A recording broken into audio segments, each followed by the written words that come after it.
तरफ बड़े बड़े अंतर्राष्ट्रीय अवार्ड्स की चमक, डिजिटल इंडिया के शानदार प्रोजेक्ट्स, और दूसरी तरफ अपनी छोटी सी पेंशन के लिए दफ्तरों के चक्कर काटते बुजुर्ग। ये ये दो तस्वीरें एक साथ कैसे हो सकती हैं? आज इसी पहेली को समझने की कोशिश करेंगे। बिल्कुल। आज हम भारत की कर्मचारी पेंशन योजना 1995 यानी ईपीएस 95 से जुड़ी जमीनी हकीकत की गहराई में उतर रहे हैं। और हमारी ये पूरी बातचीत ईपीएफओ के सेंट्रल बोर्ड ऑफ ट्रस्टीज, जिसे सीबीडी भी कहते हैं, उसकी 238वीं बैठक के ड्राफ्ट मिनट्स पर आधारित एक विश्लेषण से निकली है। तो हमारा मकसद साफ है। हम ये समझना चाहते हैं कि जिन उपलब्धियों का इतने जोर शोर से जश्न मनाया जा रहा है और जिन पेंशन भोगियों के लिए ये सब किया जा रहा है, उनकी असल जिंदगी में इतना बड़ा फासला क्यों है। तो चलिए शुरू करते हैं और इस पूरी तस्वीर को परत दर परत खोलते हैं। चलिए। तो सबसे पहले बड़ी तस्वीर की बात करते हैं। जब हम इन दस्तावेजों को देखते हैं ना, तो लगता है कि अरे वाह, सब कुछ कितना शानदार है। इसमें बताया गया है कि देश की 64.3% आबादी को सामाजिक सुरक्षा के दायरे में ले आया गया है। ये कोई छोटा नंबर नहीं है। बहुत बड़ा आंकड़ा है। और सिर्फ आंकड़े ही नहीं, उन्हें तो इंटरनेशनल सोशल सिक्योरिटी एसोसिएशन यानी आईएसएसए से पुरस्कार भी मिला है। अच्छा, ये आईएसएसए क्या है? थोड़ा आसान भाषा में समझाएंगे? जरूर। आप इसे ऐसे समझिए कि ये सामाजिक सुरक्षा की दुनिया का ऑस्कर जैसा है। अच्छा। हाँ, ये एक वैश्विक संस्था है जो देखती है कि दुनिया भर में पेंशन और सोशल सिक्योरिटी सिस्टम कैसे काम कर रहे हैं। तो वहां से पुरस्कार मिलना एक बहुत बड़ी बात मानी जाती है। इससे बाहर तो यही संदेश जाता है कि भारत का ईपीएफओ सिस्टम दुनिया के बेहतरीन सिस्टम में से एक है। तो बाहर से देखने पर तो सब कुछ बेहतरीन लग रहा है, लेकिन फिर असल समस्या कहाँ है?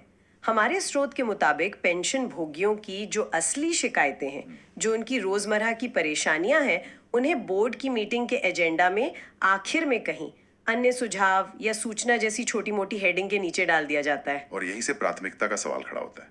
जब आप अपनी सफलता को पुरस्कारों और बड़े बड़े आंकड़ों से नापने लगते हैं, तो उस एक इंसान की आवाज कहीं खो जाती है, जिसके लिए ये पूरा सिस्टम बना है। स्रोत ने इसके लिए एक बहुत सटीक शब्द इस्तेमाल किया है, सामाजिक सुरक्षा की मृग तृष्णा। मृग तृष्णा मतलब एक ऐसा धोखा जो दूर से बहुत आकर्षक लगता है। ये बात थोड़ी और समझाइए। मतलब कागज पर तो सब चकाचक दिख रहा है, तो असलियत में धोखा कहाँ हो रहा है? धोखा यहाँ है कि सिस्टम की डिजाइन और उसकी डिलीवरी में जमीन आसमान का फर्क है। कागज पर योजनाएं बहुत अच्छी हैं, डिजिटल पोर्टल हैं, अवार्ड्स हैं, लेकिन जब एक 70 साल का पेंशन भोगी उस सिस्टम से मदद मांगने जाता है, तो उसे पता चलता है कि असलियत कितनी अलग है। उसे जो पानी दिख रहा था वो असल में रेगिस्तान की रेत है। और यही यही सबसे बड़ा विरोधाभास है। और शायद इस मृग तृष्णा का सबसे बड़ा उदाहरण न्यूनतम पेंशन का मुद्दा है। ये एक ऐसी चीज है जो सीधे सीधे लाखों लोगों की जिंदगी पर असर डालती है।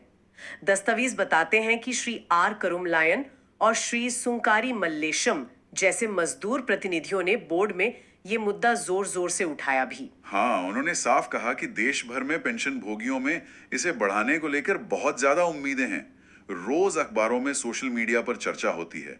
लोग उम्मीद लगाए बैठे हैं कि सरकार कुछ करेगी, लेकिन बोर्ड की तरफ से कोई ठोस जवाब नहीं आता। ना वो हाँ कहते हैं, ना ना।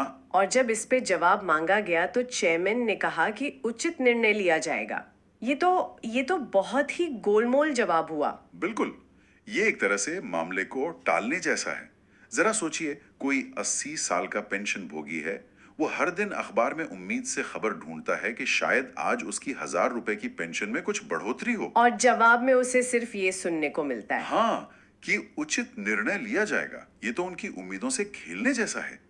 आज के जमाने में जब सब्जी से लेकर दवाई तक हर चीज की कीमत आसमान छू रही है, उस वक्त ये छोटी सी रकम कितनी नाकाफी है, ये हम सब जानते हैं। सही बात है। ये सिर्फ पैसों का सवाल नहीं है, ये उन लोगों के सम्मान से जीने के अधिकार का भी सवाल है जिन्होंने अपनी पूरी जिंदगी देश के लिए काम किया है। आपने बिल्कुल सही पकड़ा, ये सम्मान का प्रश्न है। तो ये तो हुई न्यूनतम पेंशन की बात, जहां अनिश्चितता ही अनिश्चितता है।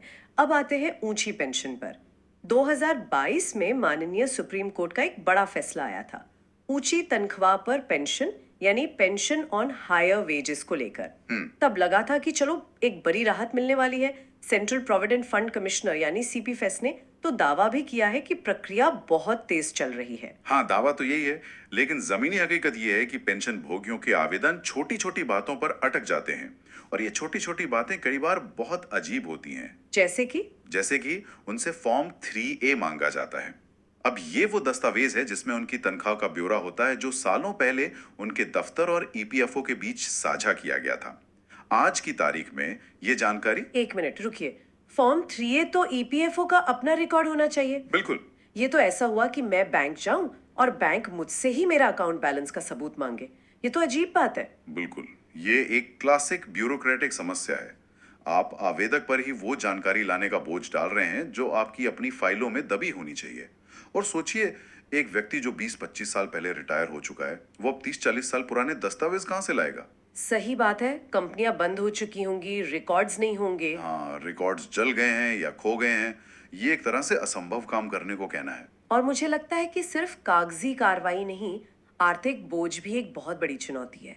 ऊंची पेंशन के लिए जो रकम जमा करनी है वो भी तो बहुत बड़ी है। बहुत बड़ी। कई लोगों के लिए लाखों में है। कई सेवानिवृत्त लोगों को इसे जमा करने में भारी कठिनाइयों का सामना करना पड़ रहा है। ये वो लोग हैं जो अपनी पेंशन और छोटी मोटी बचत पर जी रहे हैं। उनसे अचानक इतनी बड़ी रकम जमा करने को कहना बहुत मुश्किल है। लेकिन इन कठिनाइयों के बावजूद बोर्ड का रवैया थोड़ा सख्त लगता है। उनका कहना है कि पैसे जमा करने का समय सीमित होगा और खिड़की हमेशा के लिए बंद कर दी जाएगी।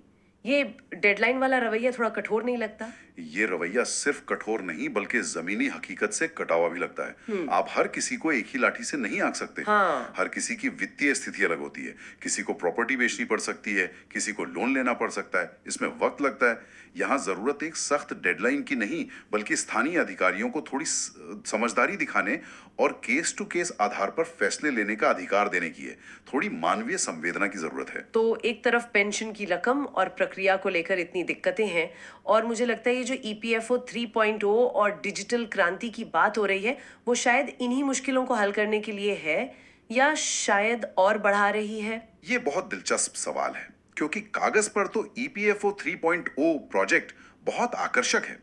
इसमें को बैंकिंग सॉल्यूशंस और एआई वाले चैटबॉट्स लाने की बात है, यानी सब कुछ ऑनलाइन, तेज और आसान बनाने का वादा है। और कुछ चीजें अच्छी भी हुई हैं, जैसे इंडिया पोस्ट पेमेंट्स बैंक यानी आईपीपीबी के साथ मिलकर घर पर ही डिजिटल लाइफ सर्टिफिकेट बनाने की सुविधा, सिर्फ 50 रुपए के शुल्क पर। हाँ, डाकिया घड़ा कर आपका सर्टिफिकेट बना देता है।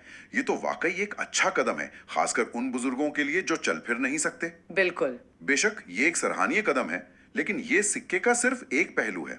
दूसरा पहलू है डिजिटल डिवाइड, यानी डिजिटल दुनिया और असल दुनिया के बीच की खाई। और ये खाई तब और गहरी हो जाती है जब आप डिजिटल सुविधाओं के नाम पर जमीनी दफ्तरों को कम करने लगते हैं। बिल्कुल। स्रोत में छत्तीसगढ़ का एक बहुत ही चौंकाने वाला उदाहरण दिया गया है। वहां पूरे राज्य में सिर्फ एक रीजनल और एक डिस्ट्रिक्ट ऑफिस है। बस एक? हाँ, इसका मतलब ये है कि कुछ पेंशन भोगियों को अपने काम के लिए 1200 किलोमीटर तक का सफर करना पड़ता है। 1200 किलोमीटर? हाँ, 1200 किलोमीटर। ये तो सिर्फ एक आंकड़ा नहीं है, इसके पीछे की कहानी सोचिए। कोई 75 साल के बुजुर्ग हैं, घुटनों में दर्द है और उन्हें बस एक कागज पर मोहर लगवाने या अपनी पासबुक में एक एंट्री ठीक करवाने के लिए 2-3 दिन की यात्रा करनी पड़ रही है। बस, ट्रेन बदलते हुए, अनजान शहर में रुकते हुए। ये सिर्फ असुविधा नहीं, ये तो एक तरह से अमानवीय लगता है। आपने सही कहा। हिमाचल प्रदेश जैसे पहाड़ी राज्य में भी यही हाल है, जहां यात्रा करना वैसे ही बहुत मुश्किल है। दफ्तरों को तर्कसंगत बनाने के नाम पर अगर आप सिर्फ ग्राहकों की संख्या देख रहे हैं और उस जगह की भौगोलिक चुनौतियों को नजरअंदाज कर रहे हैं, तो आप समस्या को सुलझा नहीं रहे बल्कि बढ़ा रहे हैं। एक एआई चैटबॉट उस बुजुर्ग की मदद नहीं कर सकता जिसे व्यक्तिगत रूप से किसी अधिकारी से मिलकर अपनी समस्या समझानी है। डिजिटल इंफ्रास्ट्रक्चर जरूरी है, लेकिन वो इंसानी मदद का विकल्प नहीं हो सकता। सही बात है। अब एक ऐसे बदलाव पर आते हैं जो शायद बहुतों की नजर में ना आया हो, लेकिन इसका असर बहुत गहरा है।